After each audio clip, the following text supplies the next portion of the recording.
Whenever a rapper dies, we tend to pull down their pants and start sucking more aggressively than we did whenever they were actually alive. And we start claiming they were the greatest rappers of all time and that we were always their #1 fans, when in reality, if they didn't die, we wouldn't really give a fuck. Now, this isn't true with every rapper, but it has happened way more in like that 2013 to, well, right now range. Rich Homie Quan just died at the recording of this video, and man, I thought the death bias thing would stop, but who was really bumping Rich Homie Quan in 2024? He was a good artist, no one deserves to die, no one, and may he rest in peace. He still wasn't in my top 10, 20, 30, 40, maybe 50. Matter of fact, 51, he's in my top 51. RIP though. Death bias is so insane, I don't understand why this is still happening in 2024. It even happened with the whole Migos, I think it was Takeoff who died? Yeah, it was Takeoff who died, right? I could be completely wrong. He was the greatest Migo, which is just like, I don't know if that's really true. At least not for me. He wasn't really the most recognizable Migo. They were saying he was always the best, always the greatest, and it was just like, well, from what I saw, he was the least prominent Migo. Maybe,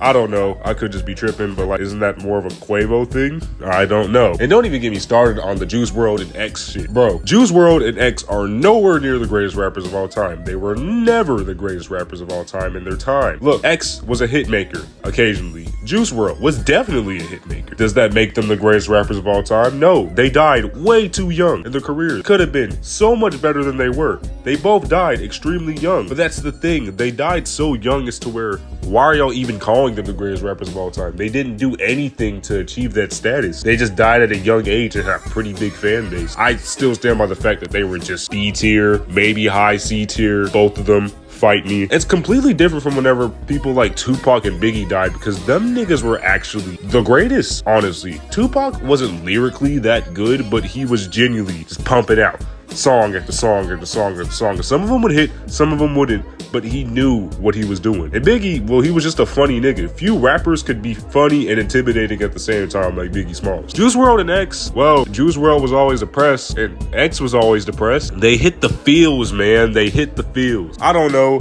Death bias just feels like a really shitty thing to do, to hurry up and be on that rapper's side as if he was always there with him. Yeah, you always know there's that one fake nigga who goes, he was always my favorite rapper. I was really ready for the Lil TJ fucking niggas to go, hell yeah, man. I knew everybody was fucking waiting to be like, he was my favorite rapper of all time. Fucking gathering a list of Lil TJ songs to fucking use, be like, oh man. They hurry up and play the most obscure song known to mankind and put it to their fucking story as if they were bumping that shit 24/7 and be like, yeah man, I was a day one fan. I was always there for Lil TJ. Bro didn't die. I swear one of my friends posted that shit hoping he died, praying that he would die. I'll just try fucking stacking up their discography. I don't know. I'm a little underground rapper. You know, I released 2 songs on my alternative YouTube channel. Go ahead and hit it up. And if I die tomorrow, none of y'all niggas better be like, hey, I was Bird Produce's #1 fan. I was always there for him. He was the greatest rapper of all time. If I see one more poll with like fucking Tupac, Eminem, Kanye West, Jay-Z, Nas, and X